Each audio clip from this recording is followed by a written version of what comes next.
근데 사업도 좋은데요. 사업만 하는 사람은 이제 계속 사업을 하잖아요. 돈 벌어서 또 사업하고 아니면 뭐 확장하고 이전하고 하잖아요. 근데 저는 중간에 부동산 조금씩 껴야 될 것 같아. 왜냐면 사업만 한 사람들 한 8년, 10년 한 사람들 보니까 뭐 그렇게 부자가 아니야.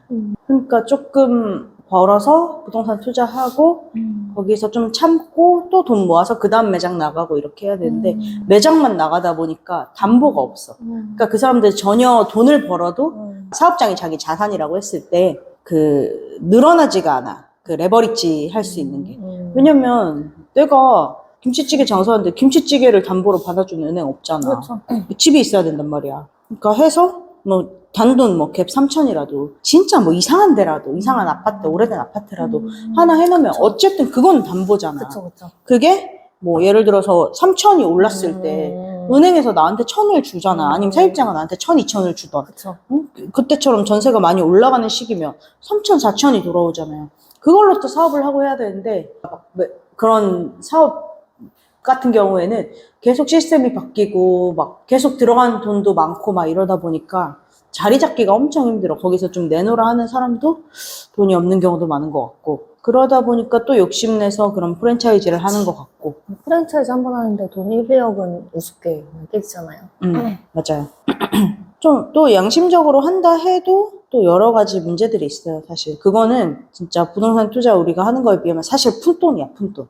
그러니까 우리도 뭐 삶이 어렵다 뭐 이렇게 말은 하지만 사업하는 사람들이 계속해서 담보를 마련하지 않은 채로 계속 사업만 확장해 나가면은 나중에 돌아봤을 때 차이가 엄청나요.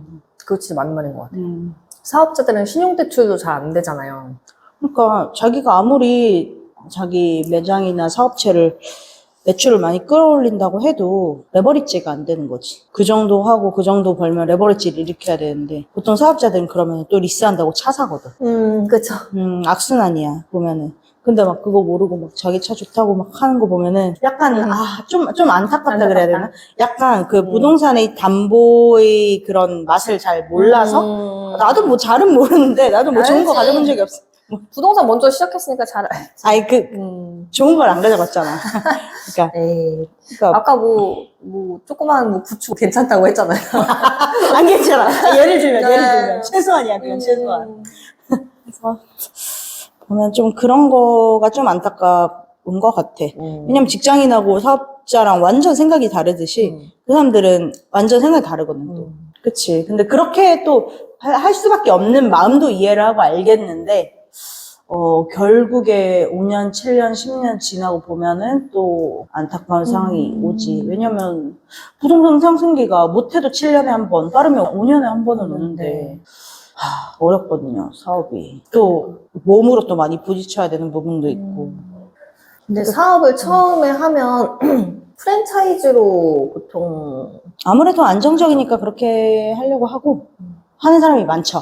그러니까 제 주변에 프랜차이즈로 안 하고 개인 매장으로 하는 사람들은 보니까 보통 어떤 케이스가 많냐면 내가 거기에 개인 매장의 직원이었다가 그 매장을 인수하는 경우 그런 사람들은 개인 매장으로 많이 운영을 하던데 그러니까 뭐 아무것도 모르고 처음 한다라고 하면 사실 좀 무섭고 물류에 대한 것도 너무 많이 신경을 써야 되고 이게 돈 들어가는 게 이게 앞에서 먹고 뒤에서 더 많이 까진다는 말이 그러니까. 진짜 사업하면서 와닿더라고요. 그럴 것 같아가지고 정말 그게 버는 것 같은데 나가는 비용 뭐 인건비 싸움이라고 뭐 하고 그렇죠. 인건비 요즘에 식재료도 워낙 다 높아지고 했기 때문에 그거를 손님한테 다 전가할 수가 없고 손님들 입장에서는 비싸다고 생각하고 자꾸 외식을 줄이려고 하는 그런 또 부분이 있고 또 뉴스에서는 계속 배달비 비싸다 뭐 이런 뉴스를 계속 내고 하다 보니까 그런 소비자 파이도 자꾸 줄어들려고 그러니까 안 시키려고 하는 것 같고 사람들이 거기서 진짜 방법은 하나죠. 계속 거기서 내가 뭐 상위 30% 매장이었다면 10%의 매장이 되기 위해 노력하고 5%, 3%, 2%, 1% 이렇게까지 올라가야죠. 그럼 나머지 다 밑에 애들 떨고도 그래도 난 남을 거 아니야. 결국 그런 거랑 똑같아. 결국에 뭐 서울 한 두세 채 갖고 있는 사람이 하락장에서도 버티는 것처럼 어디 그러니까, 이니셜로 뭐, 상품으로 말할게. 매직하우스, 지산 이런 거 잘못 쌓고 한 10개 들고 있으면 힘들잖아. 서울 아파트 들고 있는 사람보다. 담보도 안 되고, 레버리지도 안 되고, 세입자도 안 되고. 그치. 그러니까 똑같은 것 같아.